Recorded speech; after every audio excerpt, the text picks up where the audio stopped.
From Washington, this is VOA News. I'm Joe Palca reporting California shootings investigated as terrorism. The assistant chief of the FBI's Los Angeles office, David Bowditch, said Friday a number of pieces of evidence, including crushed cell phones found near the massacre site, have turned up to make it a terrorist act. We have retained those cell phones, and we do continue to exploit the data from those cell phones. We do hope that the digital fingerprints that were left by these two individuals will take us towards their motivation.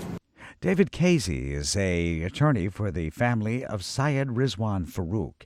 He criticized the FBI's characterization as premature, saying he's not seen solid evidence that either Farook or his wife were connected to terrorism. And all there is thus far is some nebulous thing that somebody looked at something on Facebook.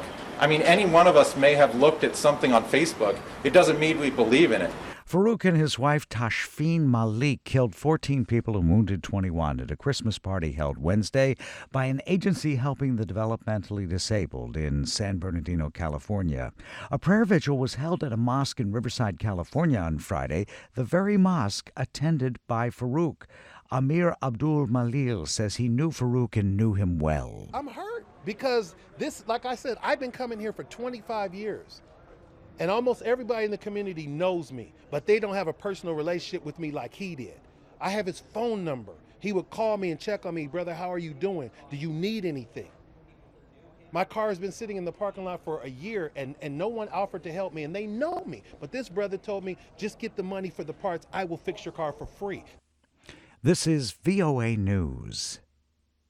The New York Times has published a front-page editorial calling for stricter gun control following a series of high-profile mass shootings that have rattled the nation and revived a long-standing disagreement over how to prevent gun violence. The editorial that was published in the Saturday edition is the paper's first in 95 years to appear on the front page and calls for lawmakers to take steps to end the gun epidemic in America. According to the editorial, quote, "It is a moral outrage and a national disgrace that civilians can legally purchase weapons designed specifically to kill people with brutal speed and efficiency."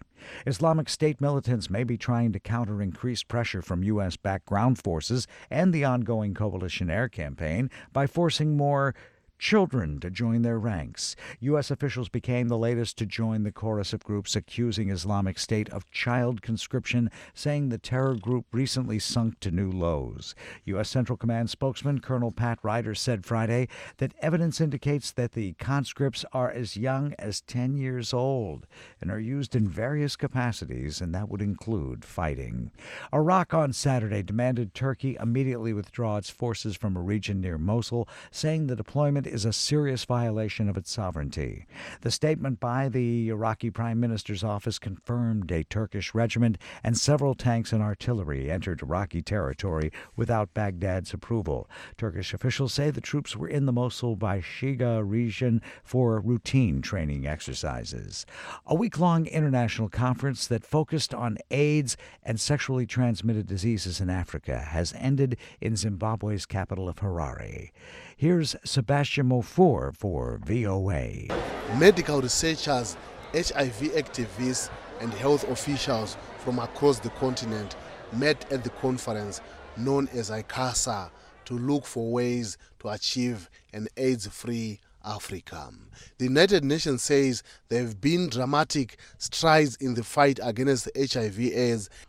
Zimbabwe's health minister, David Parirenyatwa, says immediate treatment for anyone diagnosed with HIV is one of the many steps towards that goal. Test and treat.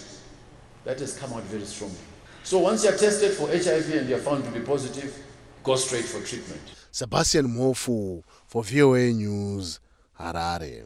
Earlier this week, medical aid group Doctors Without Borders released a report saying Africa is facing shortages of antiretroviral drugs, or ARVs. Joe Palca reporting from Washington. That's the latest world news from VOA.